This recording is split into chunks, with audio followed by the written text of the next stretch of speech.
Bismillahirrahmanirrahim. Assalamu alaikum. So in this lecture we are going to talk about writing a thesis statement. We have already discussed about writing an introductory paragraph, and in every introductory paragraph thesis statement is the most important sentence or the most important statement that covers the entire scope of your answer.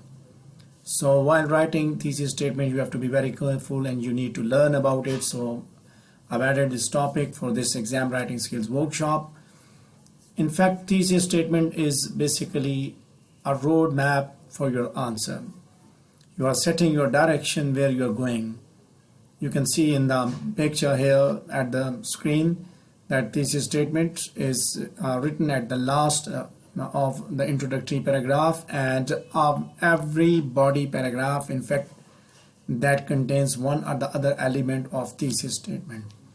Thesis statement can contain minimum two ideas or more than two ideas. So every body paragraph takes one idea from it and it deals with that idea in that particular paragraph, and then further it provides a supporting sentence related to that particular idea. So this is an art, this is a skill that you are going to acquire during this exam writing skills workshop, that you need to learn writing a thesis statement. So what is a thesis statement? This is a very interesting thing, that once you have brainstormed your ideas and you have got your idea and you have some main ideas that you are going to substantiate while you are writing your answer. So first of all, you have to think about writing a thesis statement, that what is it about. So if we talk about it and we discuss about it, then we come to know that it is a complete sentence and that contains one main idea, and this idea controls the entire content of the answer. Means one main idea means the idea that is required to be answered in your question, and that idea is to be delivered through the body paragraphs that you will be discussing. So آپ یہ کہہ سکتے ہیں کہ آپ کے سوال کا جو جواب ہے بیسیکلی وہ تھیسس اسٹیٹمنٹ ہوتی ہے. شارٹ سینٹنس کی صورت میں آپ اس کا جواب لکھ رہے ہوتے ہیں. سو ون مین آئیڈیا، پھر اس کے بعد اس کے ساتھ کچھ سب آئیڈیاز ہوتے ہیں. One main idea, the idea that the writer that the examiner needs to know, that is the main idea that can be the topic of your answer. Like what is an epic, discuss the elements of an epic in Paradise Lost. So it means that this is the main idea, epic and its elements in Paradise Lost. That is the main idea. So ultimately you are going to discuss all these things in a single statement or in two parts, and you need to discuss it in the body paragraphs. So it contains sub points also, so it will help the examiner to know how your answer will be organized while setting your direction where you're going. So definitely the examiner will come to know that whether you are at the right direction or at the wrong direction. Introductory paragraph میں جب آپ thesis statement لکھتے ہیں تو writer کو اس بات کا بخوبی اندازہ ہو جاتا ہے کہ آپ کس سمت میں جا رہے ہیں. آپ اپنی سمت کا تعین کرتے ہیں، اسے بتاتے ہیں کہ میں نے کس طرف جانا ہے، میں نے کیا فیصلہ کیا، کیا بتانا ہے میں نے اس کے اندر، اس آنسر کے اندر. لہٰذا آپ کی تھیسس اسٹیٹمنٹ ہی بیسیکلی وہ دراصل آپ کے سوال کا ایک شارٹ صورت میں جواب ہے، اور وہی فیصلہ کرے گی کہ آپ کیا ٹھیک جواب دے رہے ہیں یا غلط جواب دے رہے ہیں. تھیسس اسٹیٹمنٹ ٹھیک ہوگی تو جواب بھی ٹھیک ہوگا، تھیسس اسٹیٹمنٹ غلط ہوگی تو جواب بھی غلط ہوگا. جب آپ اس پیٹرن کو فالو کرتے ہوئے جائیں گے اور اس کو فالو کرتے ہوئے اپنے سوال کا جواب بنائیں گے، پھر جب اس کو پڑھیں گے تو آئی ایم شیور کہ آپ کو خود اندازہ ہو جائے گا کہ پڑھنے والے کو بھی ہماری باتوں کی سمجھ آ رہی ہے. اسے ایکسٹرا ایفرٹس نہیں کرنے پڑ رہی، اسے کوئی وقتہ نہیں پڑا ہوا. عام طور پہ ایسا ہوتا ہے کہ وقتہ پڑ جاتا ہے، کہ جب آپ لکھتے ہیں تو وقتہ پڑتا ہے ایگزامینر کو بھی، اس نے کیا لکھا، یہ کیا کہنا چاہتا ہے، کدھر لے کے جا رہا ہے مجھے. تو یہ چیزیں بڑی امپورٹنٹ ہوتی ہیں سیکھنے کے حساب سے، اس لیے آپ ان کو ضرور سیکھیں. عام طور پہ اسٹوڈنٹ کہتا ہے جی کہ ون لائنر میں مجھے بتا دیں کہ ایگزام میں کیسے مارکس گین کرنے ہیں، یا ون لائنر میں بتا دیں کہ کیسے سوال کا جواب لکھنا ہے. بڑا مشکل کام ہوتا ہے یہ چیزیں بتانا یا یہ آئیڈیاز سمجھانا، یہ اتنا آسان کام نہیں ہوتا. لیکن جب اسی چیز کو آپ پوری ورک شاپ سے گزرتے ہیں سیکھتے ہیں تو وہ جو آپ کے 4-5 ہزار 6 ہزار روپے جو آپ کے لگتے ہیں ایک دفعہ فیس بھرنے میں وہ پھر دوبارہ نہیں لگتے. And I've experienced these things when I was delivering my lecture. I have practiced, you can say that I have utilized all these tools in order to enhance the skills of my students.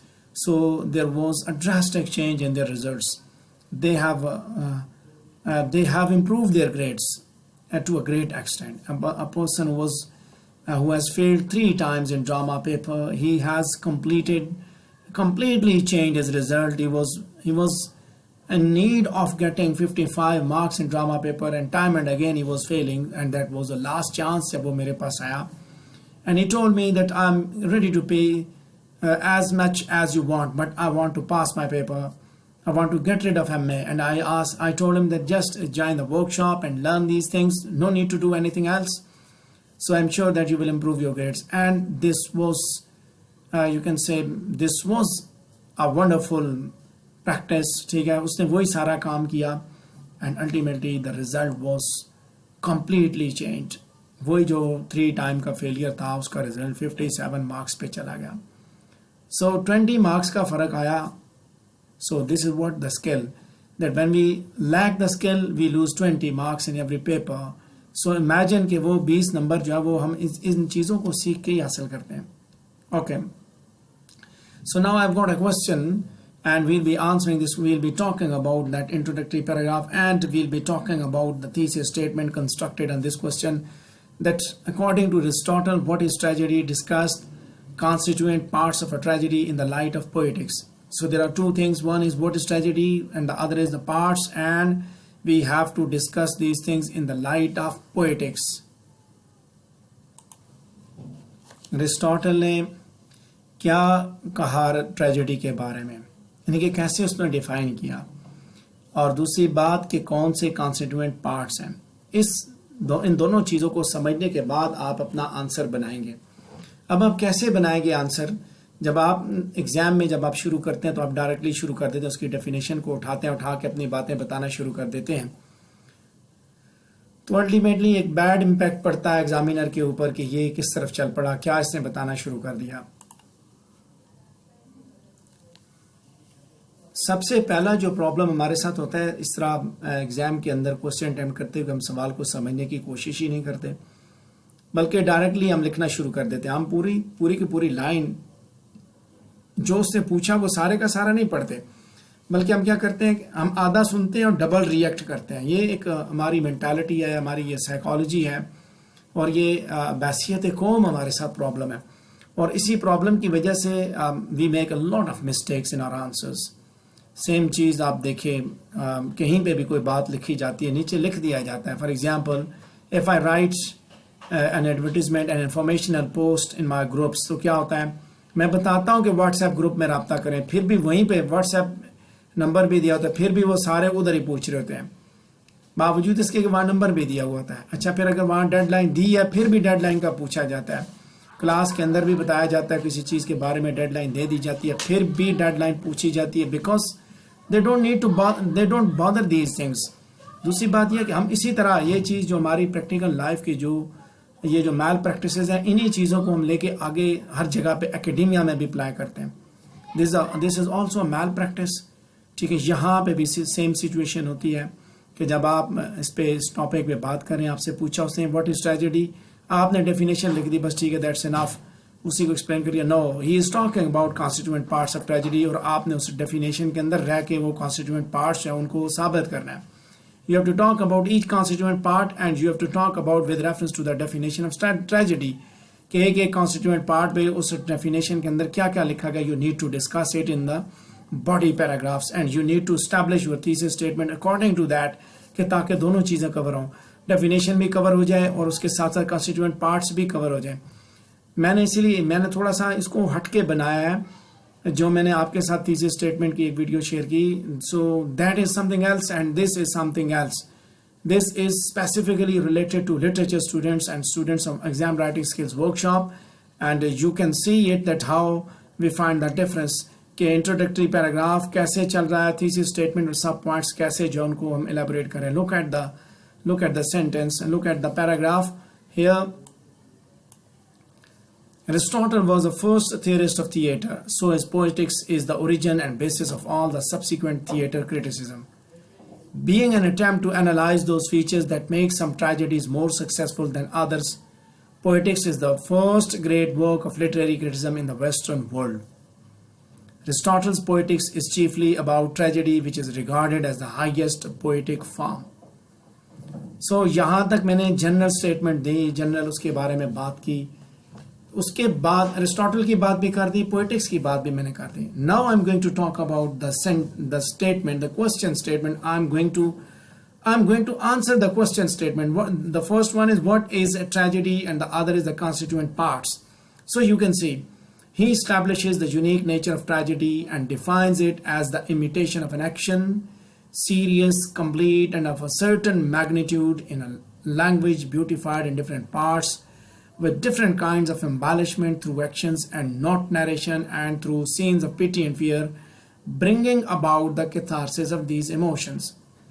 So یہ تو اس کی وہ definition ہے جو پوئٹکس کے اندر ہمیں جو Urdu translation ہے پوئٹکس کی اس کے اندر ملتی ہے. So look here, after that I have commented that this definition lays out 6 elements of tragedy: plot, character, diction, thought, spectacle, and song. So my answer is also completed.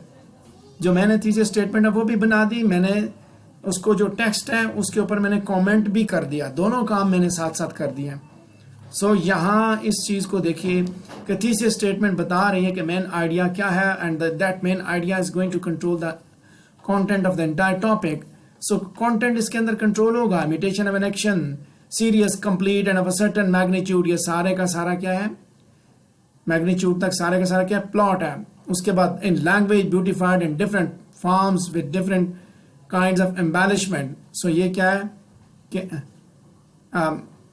Diction کی بات کی گئی ہے, کریکٹر کی بات کی ہے, different kinds through action not narration. Thought کی بات کی, کریکٹر کی, ڈکشن کی, تھاٹ کی, اسپیکٹیکل کی, ساری چیزیں یہاں پہ پوری کر دی گئی. سو آگے جا کے جب اس کو آپ آنسر کو بنائیں گے تو آپ اسی طرح اس کو اسٹیبلش کریں گے اپنے تیسرے اسٹیٹمنٹ کو. آپ اس سوال کا جواب دیں گے شارٹ سینٹینس میں, 1 or 2 sentences میں آپ بتا دیں گے. گو کہ یہ تیسری اسٹیٹمنٹ ہے, میں نے جیسے پہلے بتایا تیسری statement can be a single sentence and it can be 2 sentences if you need.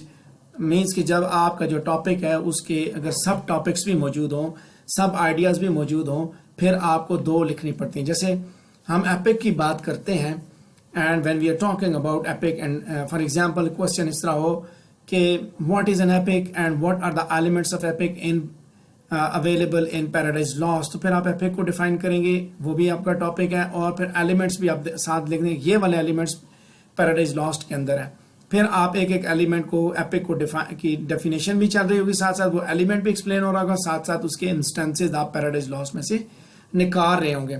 So you can see that this is the pattern that you have to follow, کہ آپ نے لاسٹ پہ جا کے, آخر پہ جا کے آپ نے اپنا تھیسس جو اس کو ڈیولپ کرنا ہے. ٹھیک ہے, یہ سارے کے سارے یہ جو بلو اور گرین میں high lighted, this is complete thesis statement and it is provided in 2 sentences, but because your question is divided in 2 parts, so I have established thesis statement in 2 parts. ٹھیک ہے, اگر وہ ایک ہی پارٹ میں ہوتا, for example discuss Othello as a domestic tragedy, تو پھر ہم اس کو اسی طرح بات کر دیتے. ٹھیک ہے جی, ڈومیسٹک ٹریجڈی کو ڈیفائن کرتے, اس کے ایلیمنٹس وہاں پہ بیان کر دیتے. یا میریکل پلے کی بات آ جائے ڈاکٹر فاسٹس کی, تو پھر ہم میریکل پلے کو ایکسپلین کر کے اس کے ایلیمنٹس دکھاتے ہیں, یہ ایلیمنٹس ہیں جو اس کے اندر موجود ہیں, انہی کو ڈسکس کرنا شروع کر دیتے. بٹ ہیئر ڈیفینیشن بھی تھی اور ایلیمنٹس بھی تھے. سو سب پوائنٹس میں نے اس کے لیے ایک سینٹینس اور جنریٹ کر دیا. So this is what that we have to create. But یاد رکھیے, when you will be writing your answer you have to look at these things, and when you will be evaluating the attempted answer you have to look کہ کدھر بنائی ہے thesis statement, کیا بنی ہوئی ہے کہ نہیں بنی ہوئی, بنائی ہے کہ نہیں بنائی, اور اگر بنائی ہے تو کیسے بنائی, ایک سینٹینس میں 2 میں ہے. یعنی کہ مین آئیڈیا اور پھر اس کے بعد اس کے سب پوائنٹس ہیں, کچھ علادہ دیے ہیں کہ اس کے ساتھ جوڑ کے دیے ہیں, کیسے کیا اس نے, سوال کا جواب کیسے اسٹیبلش کیا. سو اس چیز کو سامنے رکھ کے آپ نے اپنا آنسر بنانا ہے. So what is thesis statement? Basically this is a response to your question, to the question that has been asked in the exam,